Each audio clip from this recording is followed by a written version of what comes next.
How's that? No, not yet. This one can come up as well.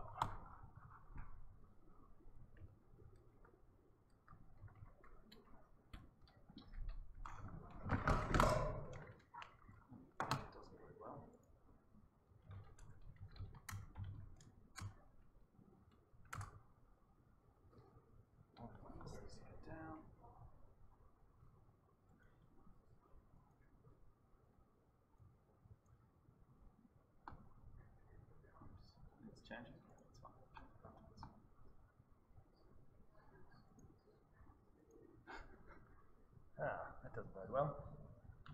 How's that? All right, we'll kick it off. Merits review. I don't know, the class is about 50% larger than it was last week. I don't know whether I guilt-tripped everyone in the tute out from coming to this as well, but good luck. Hopefully you'll learn something. We've finished with judicial review, and so now we're going to be looking at the role of tribunals. And it's by no coincidence that this is only 1 week's material, whereas judicial review was like 7. That's not coincidence. And again, over the next sort of, 3 or 4 weeks, I'm not even sure when your exam date is. The guys tell me it's not even released yet. But over the next at least 6 weeks or so, we'll go through and try and get you guys well prepared for the final exam for this subject. And I can tell you a long time in advance that the final big long question, which is 30 marks, is going to be on judicial review. It will not be on merits review, but there will be a 10-mark question that will be mandatory to talk about merits review and how that functions. All right,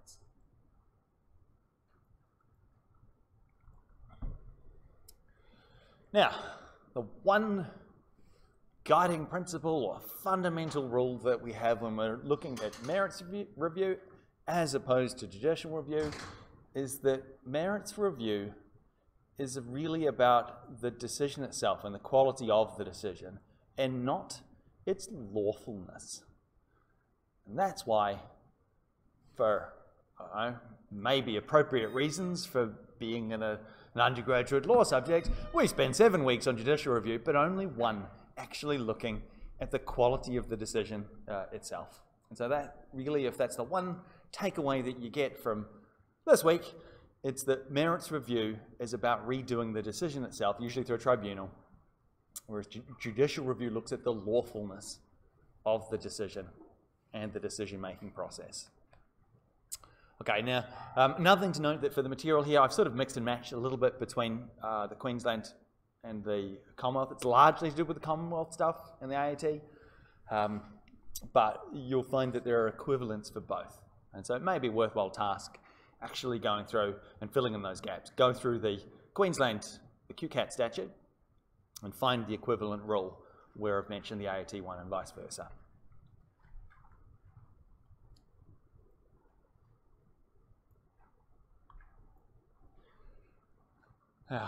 Like all of these things, it's almost like stepping back in time, and at the very start of the semester, when we started to talk about the history of administrative law generally, didn't go into too much depth with it then, won't go into too much depth with it now, but it's important to know from, I guess, the perspective of all of these little statutory frameworks that have been put in place, how they came to be.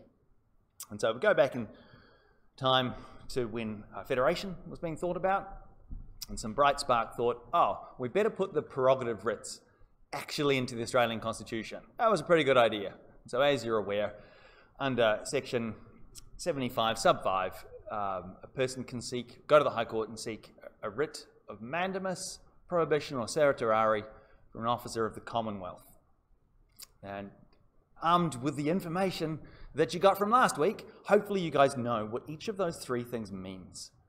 Those 3 phrases, they are bits of information that you need to tuck away in your mind forever and a day if you go into the practice of law, even if you never end up doing anything related to administrative law.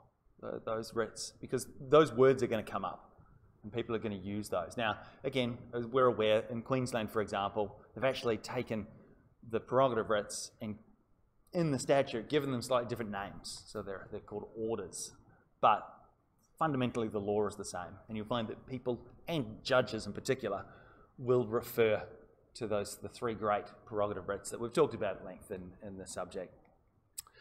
Now, one of the other points, I think I might have mentioned last week, was that when you go back and look at some of the older cases, you're looking at this mentioning of these prerogative writs. Oh, you know, in the person or the applicant here seeks a writ, a prohibition or certiorari against another person. That other person is a judge.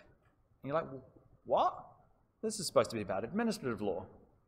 But in the olden days, the most common form of writs that we would these days have under administrative law were actually against inferior courts.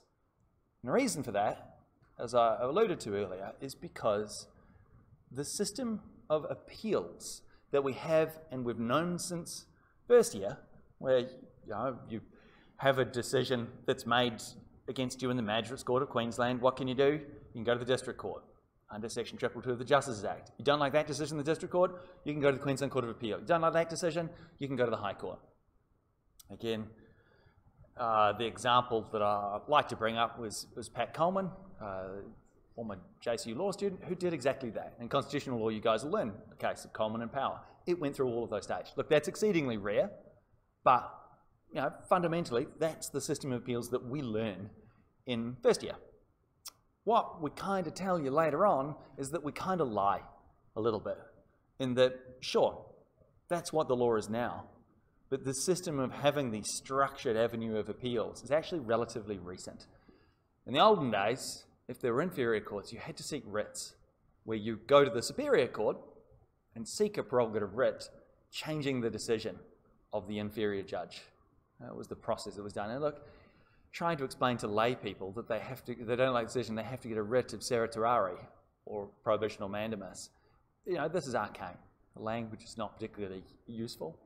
And so the process of appeals that we have now is, I guess, a little bit more straightforward. But as part of this process also, moving away from this idea of having these prerogative writs largely for what we would now do in the appeal system, sort of coincided with the fact that society, Australian society, is far more regulated than it was. There's so many more statutes that govern society to keep things ordered and structured and regular. As a result, there are a lot more people in the executive arm of government, decision makers going about making decisions.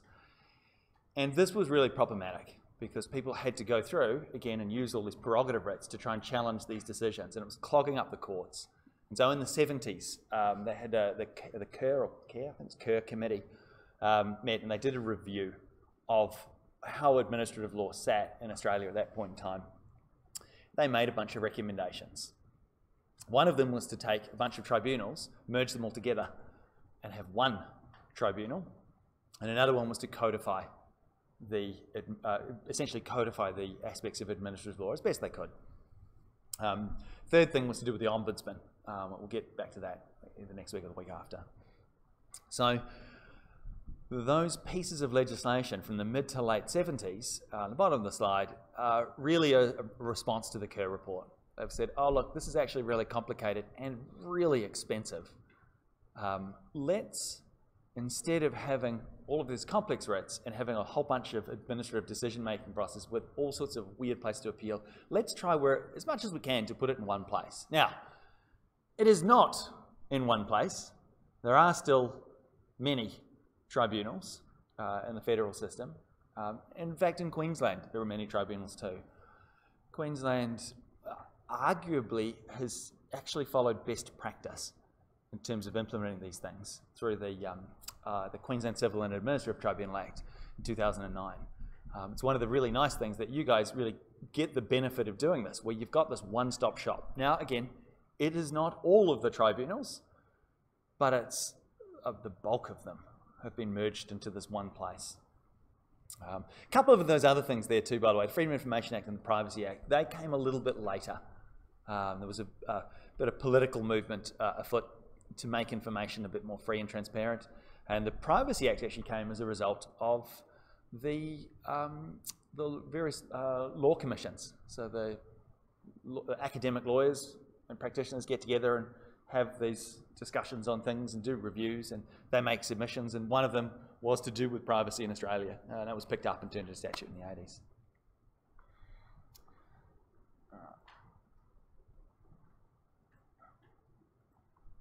One of the things that I guess is important when we're learning about the role of the AAT, and again I'll primarily talk about the AAT here, I'll come back to QCAT, and if there's any differences I'll try and identify those.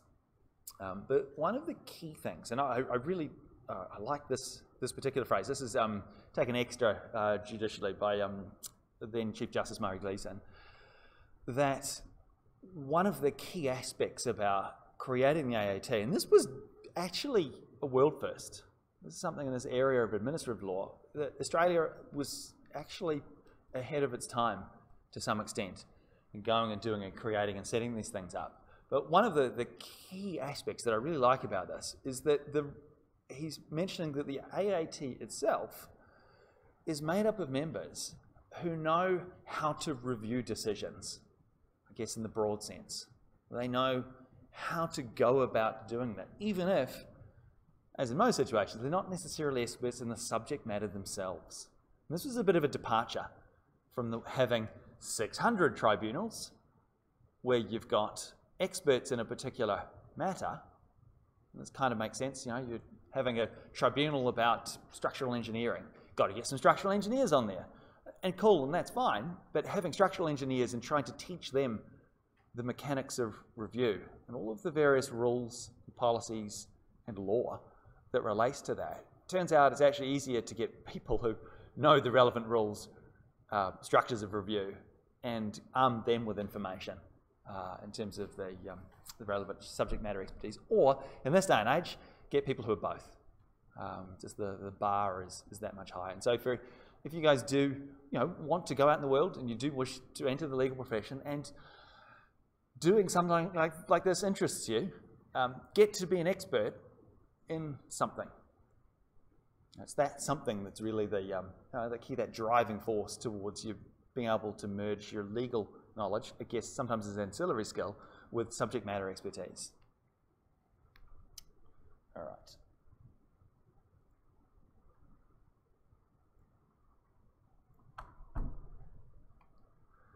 So, some really basic things about tribunals.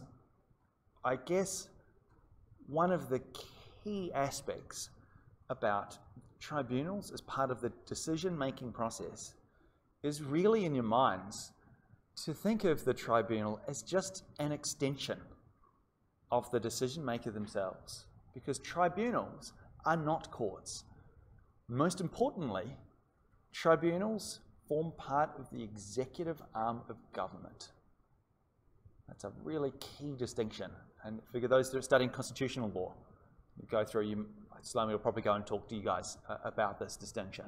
So while there are judges who sit on tribunals, they are doing so in their personal capacity. Judges sit on tribunals in their personal capacity. Why? Because they're experts in a certain area. And as they found, again, from the 70s onwards, having senior judges in your tribunals also gave them a bit of weight.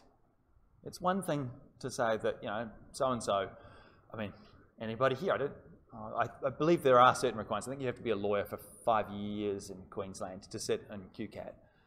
But in theory, most of the academic staff at JCU could sit on a tribunal, even though 90% of times we would be grossly unsuited to do so. In theory, you could go through and do that, but actually going and getting magistrates and judges to go and sit on this adds a little bit more weight. Plus, they have a wealth of legal technical skill. Actually going and being able to analyse how the process is, has worked in terms of weighting these decisions together and looking at it can actually be helpful. So that's really this key part. Tribunals, not courts, and they form part of the process. So it's really and the key phrase that they use is that the members of the tribunal sit in the shoes of the original decision maker. They are remaking the decision, and they're doing it as part of the executive arm of government. Sure, they've got rules. Sure, they're allowed to do this, that, and the other thing. Sure, they've got powers and information the original decision maker doesn't have, but fundamentally, they are still part of the process.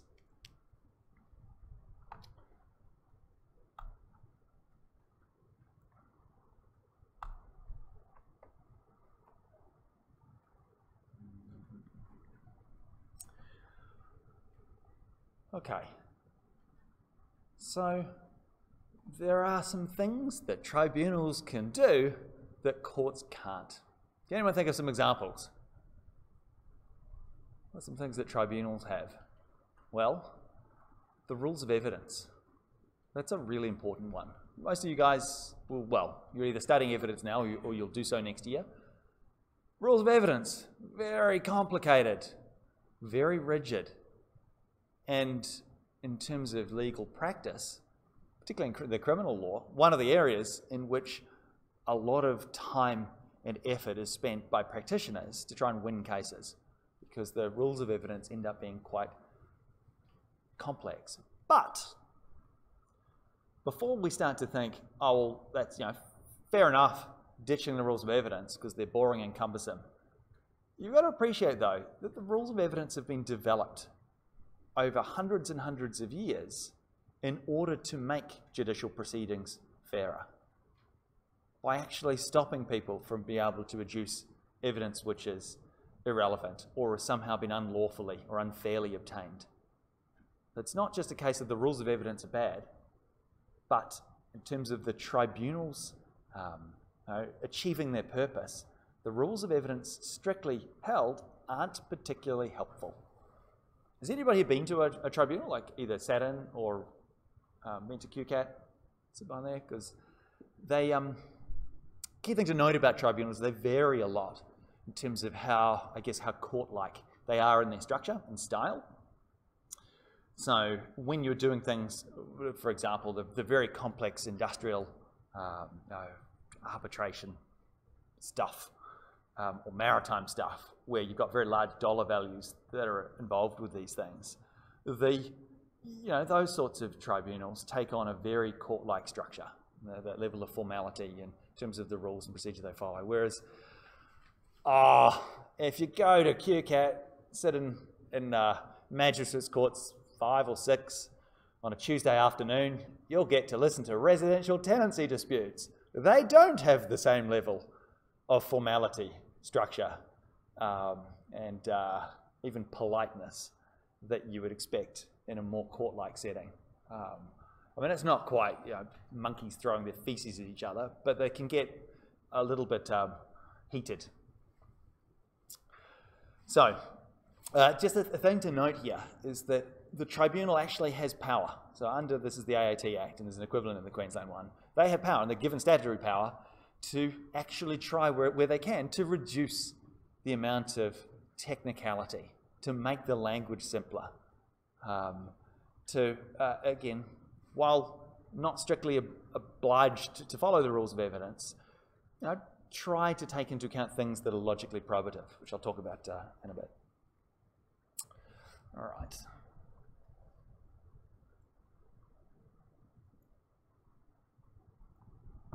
So what actually happens? Well, again, it depends on the style and the makeup of the tribunal. And the key thing to note here is that all tribunals are established through a statutory framework, either through the big ones, the AAT Act or the QCAT Act, or through specialised pieces of legislation.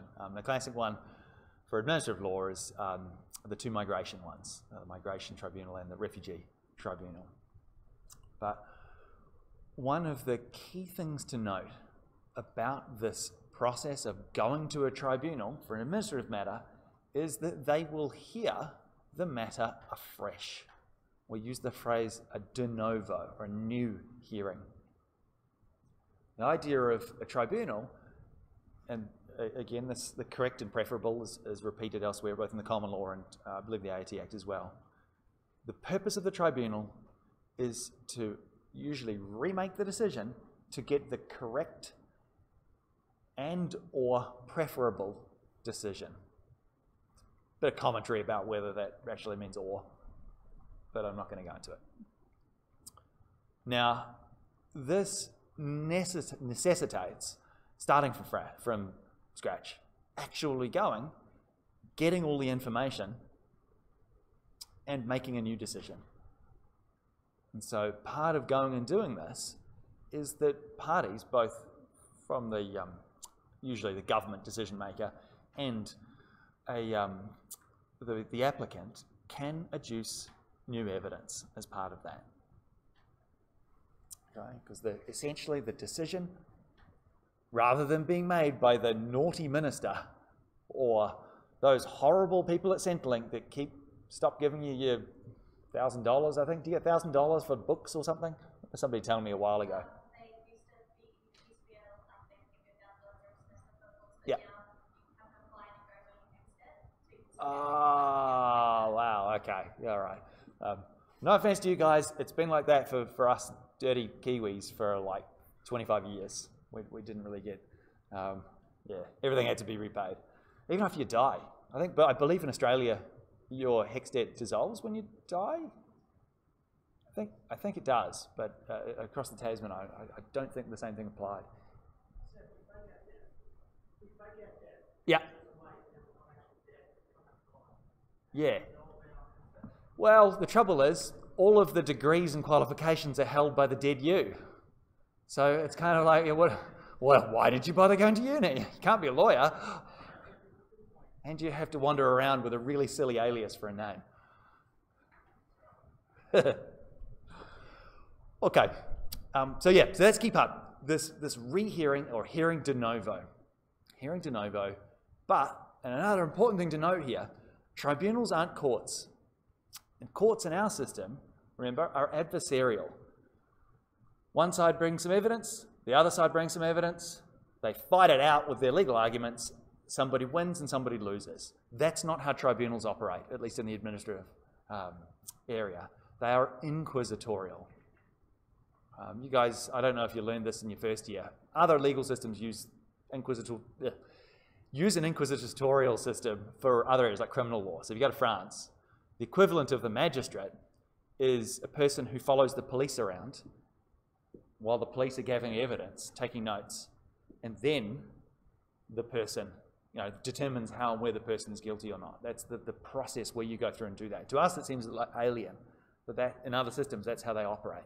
Look, they've got rules and procedures and policies and things for those people to follow. But to us, we have, in our court system, an adversarial system, we fight it out. And so if one side doesn't discover evidence that the other side has, well, too bad for them. Hard luck. Now, that's not how tribunals operate. And so when you go to a tribunal, the member can actually ask you direct questions. So, did you actually fill that form in on this particular day? Or, you've left this bit off here, and literally go and ask you questions about the particular matter. It's inquisitorial in its nature and style. Okay. So, what things can they take into account? Well, obviously they can rehear the matter and look at the evidence that was originally presented and look at any new evidence that's been presented as well as part of this decision-making process. One of the things that can come up, and it can be a little problematic, is that the tribunal is fundamentally not a court. So it doesn't have the same system necessarily of judicial independence. Remember that courts themselves are independent of the executive and independent of the legislature. Tribunals are not. They're an arm of the legislature. And look, they are instructed to go and, again, determine the correct and or preferable decision. But the correct or preferable decision can sometimes be the policy that the minister has put in place. So that the tribunals, as in the process of remaking these decisions, can actually take into account the fact that, well, government policy is that this matter should be decided in this way. We don't like judges making decisions based on policy as such. We don't really like tribunals doing it much either. And so, again, what's the correct or the best place to be establishing and putting in matters of policy? Well, things should go through Parliament. But in practice, the executive arm of government regularly makes policies about things. And you guys would have seen this. One of the key things that I hope you guys, again, tuck away from the subject, when dealing with government organisations, if they tell you they're not going to do something because of a government policy, what little alarm bells should be going off in your head? In terms of judicial review, remember? Yeah, they're obliged to follow legislation. It's an error of law. If the two aren't in alignment, they're not allowed to just follow policy blindly. That's an error, and that subject, that again renders the particular matter subject to judicial review. And again, the example I think I had last week was the 3 strikes policy that the Queensland Department of Housing had put in place. If you stuff up and get complaints by your neighbours 3 times in public housing, you're out. You can't reapply. That was a policy, not legislation. And as such, they can't follow it blindly. But tribunals do have to look at the policy considerations, because the correct and preferable decision is really grounded in that. One thing to note, and this came up from ESBA and a few other cases as well, where you guys are probably aware, doing things in the court system takes a long time. It can take a long time. Now, because courts are essentially stating retrospectively what the law was at the time the event happened, you use the law at the time. So if something happens in 2005, and it takes 5 years for the thing to go to trial, all right, you don't use the legislative amendments from 2008, again, unless they've been passed retrospectively, which usually they're not. Go back to your stage 1 retrospective legislation, series of rules, Rowland and all that. But with tribunals, that's a little bit trickier, because if a matter does take a long time to go through to the tribunal and you're remaking it to make the correct or preferable decision, sometimes government policy and or legislation can change. And so the courts have said that, look, fundamentally tribunals are creatures of statute. They have to follow the statute, QCAT Act or the AAT Act, right? So in interpreting those statutes, you go to the Acts Interpretation Act. And what it says in terms of the law changing at some stage is, look, if you are going to lose something, if there's something substantive that you're going to lose, then the tribunal's obliged to use the rules at the earlier time. If they're going to go and going to try and take them away.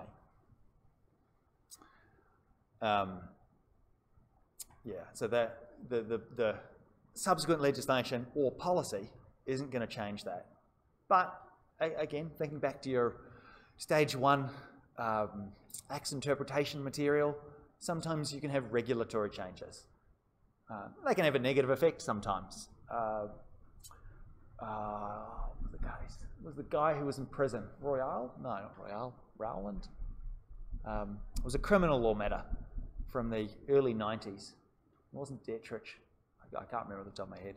But certainly the guy was left in prison for an extra 93 days or something, because there was a change in regulations in terms of releasing the parole act and such like. And the courts actually said there, look, fundamentally, even though you got locked in jail extra, it's actually really a regulatory change rather than a substantive one. So that distinction can be a little bit iffy.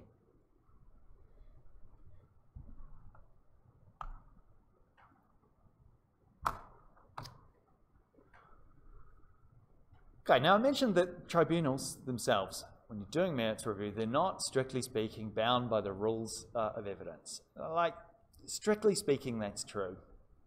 But the key thing to note is that that doesn't mean that it's anything goes. It doesn't mean that the members of the tribunal can choose to take, again, what's the two-step test in evidence? Two ways that evidence has to be admitted, two-step test. It has to be relevant and it has to be admissible. All right. Now, those are rules of evidence, strictly speaking. But if a tribunal is going to take a whole bunch of things that are irrelevant or that have been unfairly obtained, so for example, information that was taken while they were doing a mediation, or information that's been taken from a person's place without the proper warrants, so information's been taken unlawfully. Look, you know, the tribunal will still, by and large, try to shy away from that. But the key rule here, when determining this, is that evidence that's presented and accepted by the tribunal as part of remaking a decision has to be logically probative.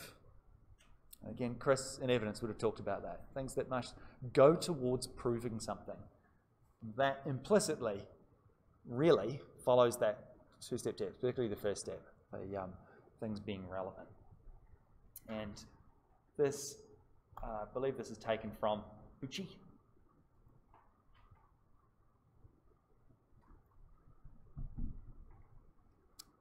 See if that'll come up. This is a quote from an earlier case by Lord Diblock, but it's in Ripucci by where Justice Brennan, again, Justice Brennan, not acting as a judge, acting as an AAT member at that particular time. Nonetheless, the guy knows a lot about law. And so he'd gone through and actually explained that this requirement that you actually look at whatever facts and use them in a logical and rational sense towards remaking the decision has to follow some series of steps that a person looking in could determine. And the example here is that Lord Diblock used was that, look, you can't flip a coin or consult your astrology charts while reaching a particular result based on the information that's put in front of you. It has to be logical in some way and coherent. Now, again, what constitutes being logical and coherent? Well, sometimes these things can be a little tricky to go through and determine. One of the, I guess, difficulties about doing things in the various tribunals, because you're not following the rules of evidence, and we, as people who are seeking to become legal practitioners, will be ultimately quite familiar and comfortable with the rules of evidence. You'll find when you're dealing with these things, most of the time, you'll be wanting stuff to follow those rules as much as possible. Because from your guys' perspective, it's going to give you an advantage. One of the things about tribunals, and particularly QCAT, as I'll talk about a little bit later, is this idea that being self-represented. So actually going on your own, rocking up to the tribunal and arguing your case. All right? That's a key aspect of this. Much more so than the court system. Tribunals are set up and structured for parties to go and do things themselves. And so if you happen to rock up to QCAT for your particular matter, armed with a lot of legal experience and being a legal practitioner, you're going to have an advantage. And that is a legitimate advantage. There is one caveat, though, which if you go through the QCAT Act, normally you don't get costs either which way, and this is more for civil disputes, not administrative ones. You actually can have costs awarded against you if you, being a legal practitioner, unfairly prejudices the proceedings. Leave that one on the back of your mind before you get armed with a bit of information, start going and suing everyone for tiny little dollar amounts. Okay.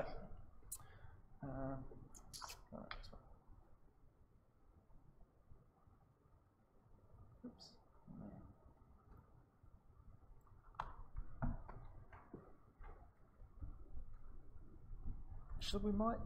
Where are we now? The trouble with this lecture, by the way, is going to be should be relatively short. I've only got half a dozen more slides. So do you want to take an early break and then we'll come and have a little bit, or do you want to just go and finish a bit early? We've got the shoot afterwards anyway, just going to start at the normal time. What would you prefer? Who would like to have a quick break now? Who would like to carry on and finish the whole thing? Oh, that's tied. Let's try this again. Who really wants to have 5 minutes now to go and have some food or drink? All right, we'll carry on. Standing. Now, you guys remember doing standing as part of judicial review. So, in other words, you have to have locus standi in order to bring an action. For the AAT, the bar is really low. It's pretty low there in terms of the person whose decisions. I think it's something like interests are affected by a decision, and whether this act or another act gives this right to review, it can be made either by a person or on behalf of any other person or persons whose interests are affected by the decision. That's super broad. And so, and from a practical perspective, it means that the rules, the slightly problematic rules we had for standing, you guys remember the difficult things from that flowed from ACF, where you had things like unincorporated societies and trade unions and so on. All of those things are alleviated by the AAT. It's supposed to be this wide catch-all situations, with kind of the idea being that, look, tribunals are much cheaper than courts in terms of the time, in terms of the money that's spent paying the various people, often who are paid because they don't have to be judges, they don't have to have tenure.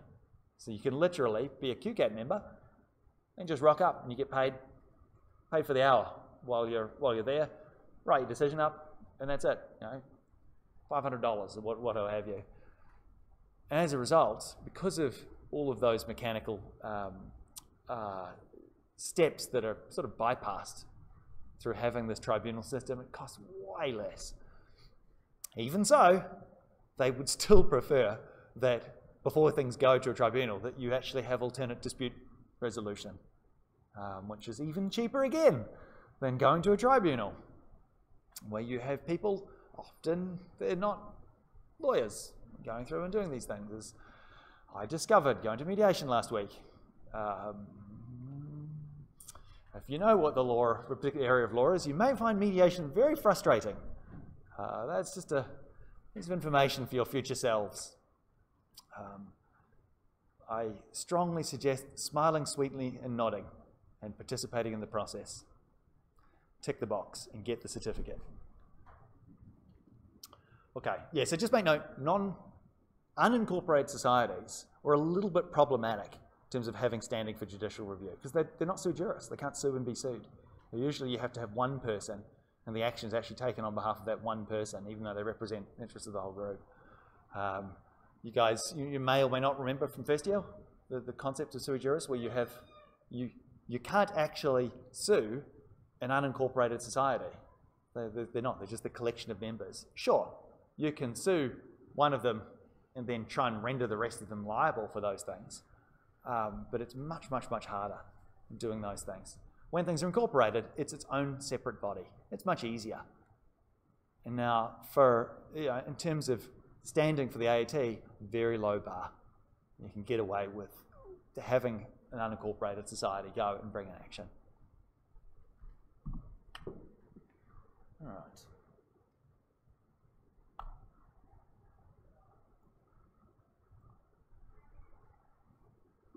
Now, tribunals are creatures of statute. They're created by statute, and they are referred to, matters get referred to them through the various statutes. So again, you've got a tax matter, Tax Administration Act will say you can go to the AAT to do these things. Migration goes to its own tribunals, doesn't go to the AAT, but other things like military compensation, for example, these things go through to the AAT. Matters involving Centrelink, child support, these things go through to the AAT for those, to hear those things. Now, key thing to note that because tribunals aren't courts, they kind of look a little bit like courts, but they're not. They're hearing matters and they're hearing matters that are going to be a mix of fact, so people are going to be throwing arguments and they're trying to remake decisions, but tribunals are also going to hear often legal arguments from people too, because tribunals do have the power when remaking a decision to say, oh look, that original decision, oh, that was actually outside the scope of the legislation. Here's the decision done again properly. All right, tribunals can actually go and look at that. Now, one of the problematic things here is that, well, if you don't like the decision of the AAT, what can you do? Now, the difficulty here is because when you're fighting things out in a tribunal, it can get a little messy in terms of whether things are a mix of fact and a mix of law. It's a bit messy in terms of appealing these things. Why? Because as we know, in the court system, the structured statutory framework where we do appeals, you can only appeal issues of law, subject to a few rare exceptions. So one of the problematic things here is that, well, if I've got difficulty with some of the facts and difficulty with some of the law, how do we do that? Now, the AAT, by default, will have essentially a non-judicial member. And they just say, look, if you have an issue of law that you wish to resolve, you can go to the federal court to resolve that particular issue of law. And the court can also say, oh, hey, we don't know what this particular law is. We think it's problematic. We're going to stop this proceeding, and we're going to go to the federal court and find out what the law actually is here. It's a little bit iffy. We don't know. And so the federal court has power, by the way, to both hear these things and to send the thing back, either to the AAT or the original decision maker. Now, in QCAT, they have, again, QCAT, by the way, generally follows, arguably, is best practice. So if you go and you look at the other jurisdictions, I bet you, for those that end up moving to other jurisdictions, if you go to New South Wales, Victoria, Victoria's pretty good, but the other jurisdictions, you'll be going and dealing with their system and go, this is better in Queensland. Because the way they do it here is when your particular matter comes up, usually the registrar will have one look at it and work out, well, are we going to need somebody who knows a lot about the law to sit on this matter? Do we need a judicial member? I call them judicial members. Why? Because the judicial members are the ones that have judicial training. Again, usually they're magistrates. They are the ones that will go and analyse the particular matter and clearly differentiate the bits of fact and the bits of law and express that in their decision. Okay, so just go through that again. So usually the registrar will pick, they'll go look at the matter and say, look, is this one where the two parties, usually where you've got lay people and the issue is going to be of fact, essentially the monkeys throwing their feces at each other. If it's going to be one of these sorts of matters, they will go and can send that to a non-judicial member because they're going to argue about it, and usually it's going to be a factual thing. If the law itself looks a little contentious, and again, you usually can tell by the application itself, then the registrar will give them a judicial member, and they can go and determine these things. Now, QCAT also has its own appeal system. So if you don't like a decision from the QCAT member, you can appeal, and you can go, if there's an issue of law with your QCAT decision, you can go off to the Queensland Court of Appeal if it's a judicial member. If it's not, or it's a mixture of fact and law, you can go to the QCAT appeals thing, which is basically a hearing of QCAT, but they will use judicial members as part of it. If something is worth the person going and appealing, usually they'll get people with a solid amount of legal training to go through and explain why. And there's also a leave process as well. There we go. On questions of fact, or mixed questions of fact and law, you have to seek leave. And basically, the QCAT appeals division will usually determine leave and hear the matter at the same time. Sometimes they won't. Sometimes they'll just say, look, we don't grant you leave. We don't see any problem with the original decision. Sorry. And again, usually that's the end of those particular matters. You'll find, particularly where things substantially impact people's rights, or there is, on the face of it, some form of defect, or a solid argument's been made, they will usually grant leave, provided you're within the timeframes. And again, that'll be heard by judicial members. And again, if the QCATA comes up with a decision and they have carefully mapped out facts and law, and you don't like the decision based on the issues of law, you go to Queensland Court of Appeal and have the matter heard there. That's how those things are structured. Now, sometimes courts can actually hear the matter afresh. In other words, new evidence can be adduced as part of this process. Now, this only occurs if the relevant statute lets them do it. So by default, under the general law, having the appellate jurisdictions in our courts, you can't have the matter reheard by a judge. Usually they will do this and grant leave if they're done so by the empowering statute, if there's been something really problematic in terms of how the factual information's been done. And again, rules of evidence, things that have been done where these things have or haven't been followed, even though they're not strictly obliged to. Right.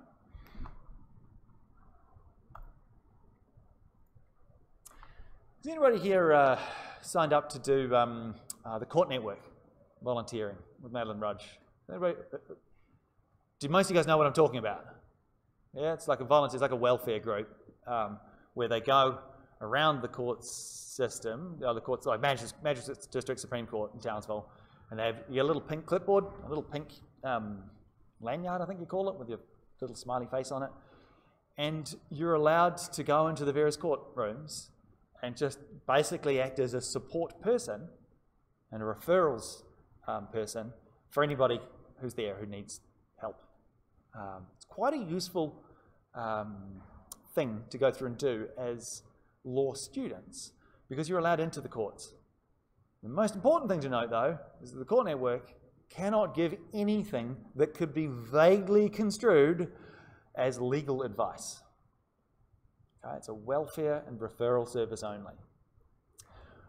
Whereas for those that do go off and do any form of community legal stuff, so CUPIT, or Law Rights School these days, and TCLS, Townsville Community Legal Service, and there's a few others, Townsville Women's, ADSILS, and so on. If you do go and work with any of these community groups, you'll certainly see that this particular area of, I guess, of law, of our legal system, is a little bit problematic in this day and age, because one of the contemporary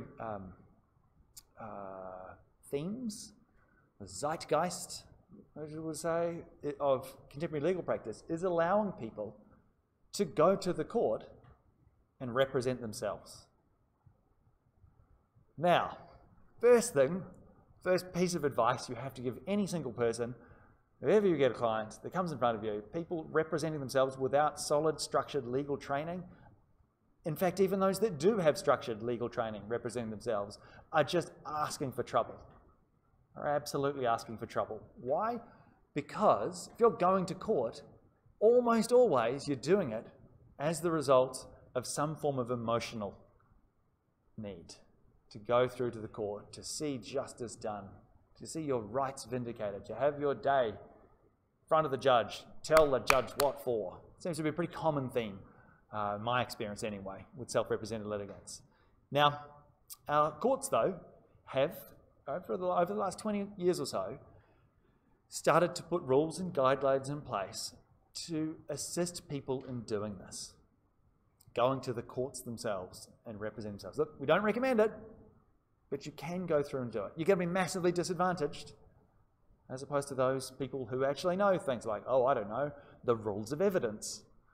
You're going to put yourself at a great disadvantage, but you can go and do it. Now, flip side of that is tribunals. Tribunals are fundamentally structured for people to go on their own to them. Most tribunals are structured for people to rock up. Again, there's a cost-saving thing here as well. The purpose of tribunals in the administrative law sphere is for them to remake the decision as best as possible, Now often that just involves the person's involved rocking up with more information. And then the member or whoever looking at this and saying, oh yeah, okay, yeah, you didn't take this into account, should have taken that into account, here's a correct result. Doesn't necessarily need a lot of legal training to do that. Nonetheless, it helps. If you're going to go to the tribunal, it really helps to have a full briefing from a legal practitioner who's actually gone through and told you, well, they're going to need to argue this, this, and this. You need to respond with this, this, and this. That's a very good strategic piece of advice for those that are seeking to go through and do these things. Now, I think this was the QCAT Act. So just make note, this is true of all QCAT matters, not just administrative ones. You guys are aware that in QCAT you can have residential tenancy disputes, minor civil disputes, dividing fence disputes. I've got one at the moment, it's hilarious, and minor debt disputes. Do you know what the distinction between a debt dispute and a minor civil dispute is? Have you guys heard of this? It's the liquidated damages. So if there's a dollar amount that's already fixed, you had an agreement, it was this number of dollars, this is the amount that we're going for, that's a debt dispute. Right? If somebody's done something and there's some argument about the amount, that ends up being a minor civil dispute. And the mechanics for doing them are a little bit different because the former are quite simple.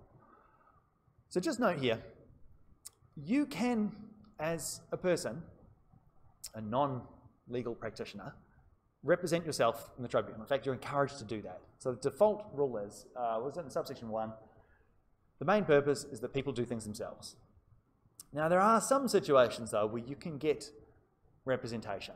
The most obvious ones of these is where you've got children or mentally impaired people, or the relevant act that sent the thing off, in this case to QCAT, but the AT applies equally. Now, this final one here, this being given leave by the tribunal, this is something that may come up for you guys, because while at this stage, no one here, I believe, is a actual fully qualified legal practitioner, you probably will be at some stage. You are not allowed to go to QCAT unless the tribunal says you can. You can't go and represent people. And so they've listed here a bunch of things that the tribunal is to take into account. One of those, the important one from Minister of Law, whether or not the other party is a state agency. What does that mean? It means if you are going and seeking some form of administrative review, odds are good you can ask the tribunal if you can get legal representation. At least you can ask, and they can take that into account. Another thing to note is if both sides agree to have legal representation, then that's fine as well. And I appreciate that when you've got decision makers, when the state, a representative of a government ministry is rocking up to the AAT or to QCAT on the other side, you as a layperson doing things, it's really, really unfair. These guys have the advantage of having a whole host of knowledge about legal rules and principles, and they've often got a lot more experience than you in that, in doing these particular matters. And that can be really, really challenging and confronting. And one of the things that they've found as a result is that there is a lot of guidelines to the various tribunals in terms of how they deal with self-represented litigants. And again, the early case here is Sullivan. There, they said that involved a medical case where a guy, it might have been an injury case where the guy needed to get a doctor, and the doctor didn't turn up or turned up on the wrong day. And there was a certain procedure that you needed to do if your expert witness doesn't turn up to go through and have the matter reheard. But that wasn't explained to the self-represented litigant, and so the matter was heard, didn't get his witness, and the finding was adverse in the AAT. And there they said, look, it's actually not an error. Fundamentally, it's not an error for the member, the tribunal member, to not tell people about aspects of their rights and procedure that they're going through and do. Might be a nice thing to do, it might be good practice to try and make them aware of the basic procedural things, but it's not going to be an error of law. It's not something you can go and seek some form of review in the courts as a result. Okay. Now, again, because tribunals are established and set up to let people rock up on their own, have their decision reheard, the tribunal itself has to guide the proceedings somewhat, far more guided in terms of what the member does than when you go to a court. And the judge essentially sits back while the two sides battle it out. It's more inquisitorial. The member can, and often does, ask questions and can direct the parties to certain things. Hey, have you gone and thought about this? Do you want to go and do that? What about this? Asking them questions about the facts and also explaining the relevant law at times as well. All right, and so the key thing to note though, and again, going back to this idea of like in France where they have an inquisitorial system, it's actually something that you can do when you finish law school.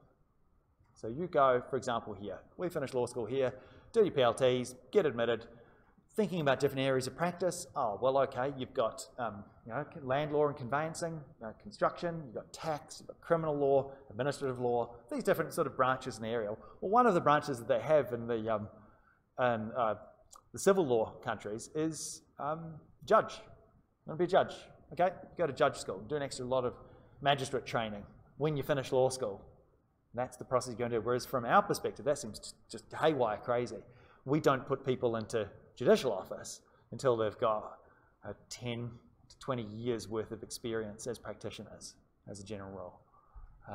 So that's just a distinction to be made here. But part of going to judge school, magistrate training school in the civil systems, is kind of similar to what those that end up being QCAT and AAT members is, that you go through a lot of training to be ethical, professional, and most importantly, impartial. Not giving preference or weight to either side, trying to go through and find the correct or preferable decision. That's the guiding principle that you have when doing these things. That's their role. It's not necessarily to weigh up the two cases or to look at the certainly not to look at the relevant law, see how things, although if the law is problematic, the tribunal can decide one way or the other.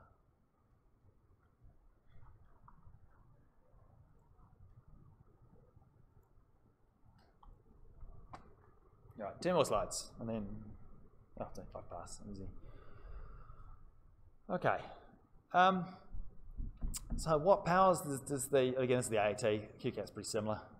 I think the QCAT's got a slightly different appeals process, but the key thing to note here is this: in the hearing de novo, you're hearing a new hearing, and you're stepping in the shoes, I like that phrase, in the shoes of the original decision maker. Sure, you're armed with more evidence. Sure, you've got access to more things and more powers to go and investigate and do things and ask questions of either side. You can make a better decision than the original decision maker. And once you do, you step in their shoes, you remake that decision. Sometimes, though, you've analysed everything, and you go, oh, no, actually, the decision was fine. We're not really going to do anything here. So they can either dismiss the application, usually it's by the citizen in this case, they can dismiss the application. In other words, no, the original decision maker got it right. They can send it back to the original decision maker and say, look, you guys are in a better position to actually make this decision, okay? But we've identified some sort of defect here. We've identified that you've got some issue of law or certain bits of evidence that you didn't take into account. So we're going to tell you in our ruling that X, Y, and Z, were validly held, but A, B, and C weren't. Or you needed to put more weight on this and less weight on that. But fundamentally, we're going to leave that up to you to go and remake that decision. So you can send it back to them. Or, as most commonly is the remedy if the applicant wins, is the tribunal, the AAT or QCAT, will create a new decision And that is a substitute for the existing one. So the original decision is pushed out by an order of the AT or QCAT.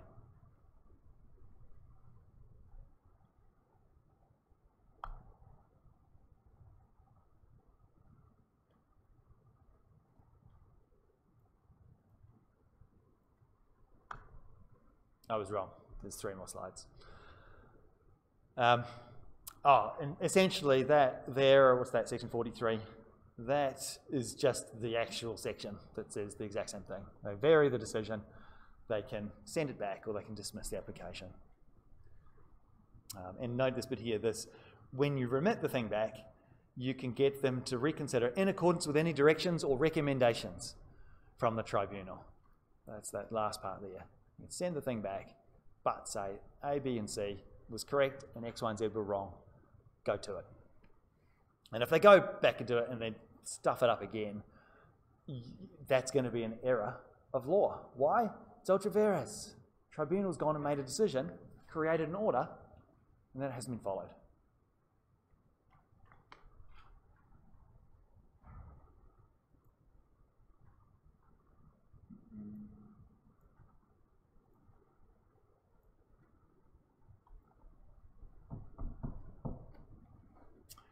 So, merits review sounds kind of flexible, kind of, what's the word, hands-off, less legally than going through the process of judicial review. And it is a lot more hands-on, and it's a lot more of getting the evidence and trying to argue your point back to the tribunal member. Usually these things are really grounded in the facts themselves. Now, while the tribunal can look and see whether the particular decision maker hasn't followed the relevant legislation properly in the process of remaking the decision, you go, oh look, you guys have just misread that. You actually had to take this and this and this into account. This is the correct decision based on what the legislation is. Tribunals can do that. What they can't do is essentially like a constitutional type review, where they're looking and determining whether or not a particular statutory instrument has been validly passed. So we were talking things like procedural ultra vires, when you're going through and determining whether or not things have been appropriately gazetteered and put onto the website, or whether or not there are certain constitutional matters. So if we think about for those doing constitutional law, implied right to political communication, for example. Remember that? You guys done that yet with Longy's case? No? Doesn't ring a bell? Okay, well. At some stage you'll learn about the implied rights in the Australian Constitution. Tribunals can't do any of that rubbish. No, they can only look at the common law rules and the statutory framework that they're operating within.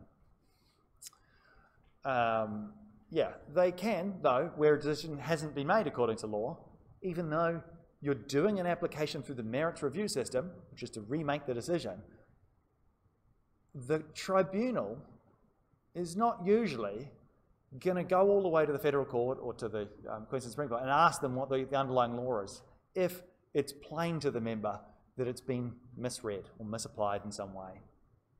So they can actually go, read the statute, and say, look, this decision hasn't been made in accordance to that statute. And you didn't. You took this into account, and you shouldn't have taken that into account. So in many ways, it looks a little like the ultra vires stuff that we've looked at over the last few weeks. They can go through and do those when remaking the decision, because fundamentally, when the tribunal is remaking a decision, it has to do it in reference to the statute anyway. So as part of that process, they are having to read the statute, the relevant statute that the decision's made under, in order to make the correct or preferable decision.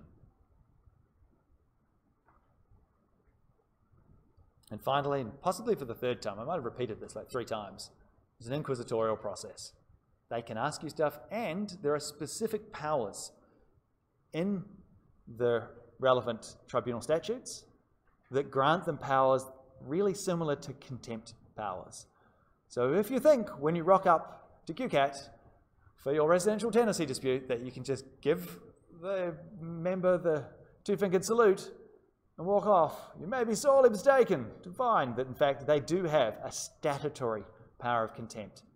Now, you guys know, or you may or may not know, that courts in our system have an inherent prerogative power of contempt. If you're in contempt of court, they can have you locked up. Parliament stepped in and said, oi, you can't do that for more than, is it 6 weeks, I think, in Queensland? If you swear at a judge, they can have you locked up. Can, but not for more than, I think it's 6 weeks. Again, someone can correct me on that. That's kind of replicated in the OTA and the QCAT Act with statutory powers. And they even say things like, oh, this kind of acts like contempt of court, or this operates as contempt of court would. That's the last thing. Anyway, one last slide.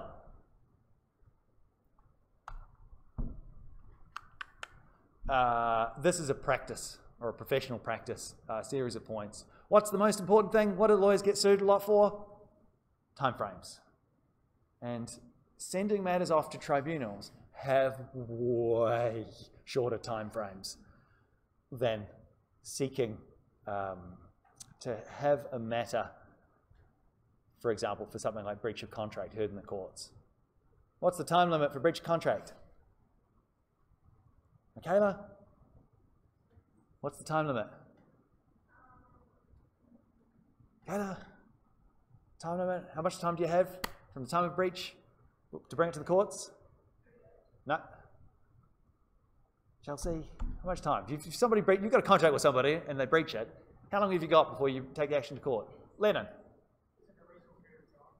No, it's stat rule. It's the Section 10 of the Limitations of Actions Act. No. 6 years. 6 years. Most actions are 6 years. Contract, quasi-contract, and tort, with the exception of personal injury, which is 1. 6 years is a really long time. You'd still be amazed how many people miss that. You'd be amazed how many people miss that. With tribunal decisions, those timeframes are way less. A lot of referring statutes use 28 days. That is not a lot of time, and it's particularly not a lot of time for you guys in practice, where somebody's had a decision. I've seen this heaps. I don't even practice very much. I've seen this heaps, where people will rock up after 3.5 weeks. Oh yeah, I had this decision. Yeah, I want to appeal it. And then you find out that the thing, literally the time frame, expires or has just expired. Sometimes expired months ago.